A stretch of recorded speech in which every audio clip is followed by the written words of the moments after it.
Hey, mambo vipi? Karibu tena katika Tangaza Media. Kama ulifuatilia sehemu ya kwanza ya Moyo wa Kozi ya pili, basi hii ni sehemu ya pili na ya mwisho. Je, mapenzi ya Brian na Rehema yatavuka mtihani wa siri au yote yataanguka mbele ya ukweli? Hebu tusikie. Rehema na Brian walizidi kukaribiana na alikuwa mtu wa kwanza kumfanya Rehema acheke hata baada ya siku ndefu ya mihadhara. Walianza kufanya kila kitu pamoja, kusoma, kupika, hadi kutembea jioni kando ya bustani ya chuo. Siku moja Brian alimwomba Rehema waende sehemu tulivu karibu na Mlimani City. Akaahidi kumwambia kila kitu.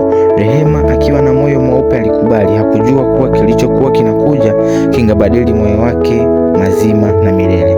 Wakiwa wamekaa chini ya mti mkubwa, Brian alianza kuongea. Rehema, kuna jambo ambalo sijawahi kukuambia. Si kwa sababu nilitaka kukudanganya, bali kwa sababu nilihofia kukuumiza. Rehema alimwangalia kwa macho yaliyokuwa na mchanganyiko wa upendo na hofu.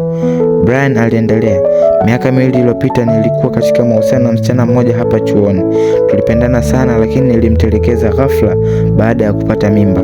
Nilijua sikutenda haki. Nilirudi chuo kujaribu kujisahihisha, kuanza upya. Kimya kizito kilitanda. Rehema hakuweza kusema kitu. Moyo wake ulikuwa ukigawanyika kati ya kile alichokisikia na hisia alizonazo kwa Brian. Kwa sauti ya chini alisema, kwa nini hukuniambia mapema? Siogopi makosa yako na sihitaji mtu mkamilifu, lakini naogopa kuficha ukweli. Brian alishusha kichwa. Nipo tayari kubeba matokeo, ila nataka ujue, kwa mara ya kwanza katika maisha yangu nimekutana na mtu ambaye ningependa aanze kesho pamoja nami. Rehema aliinuka pole pole, akamwangalia na kusema, upendo haujifichi Brian, na ukweli ukifichwa hupoteza thamani, lakini moyo wangu bado hauja kufunga nje. Nitahitaji muda, lakini pia nitahitaji uaminifu wako. Miezi mitatu baadaye, Brian aliitwa kwenye mahafali ya kozi ya kwanza.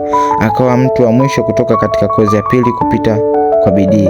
Na pale mbele ya jukwaa, macho yake yalitafuta msichana mmoja tu.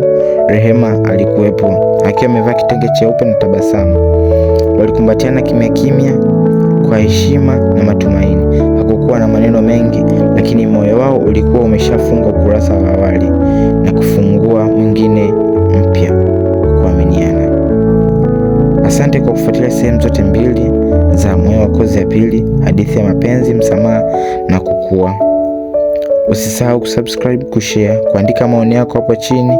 Hadithi nyingine, endelea kuwa nasi hapa Tangaza Media, mahali pa sauti ya maisha.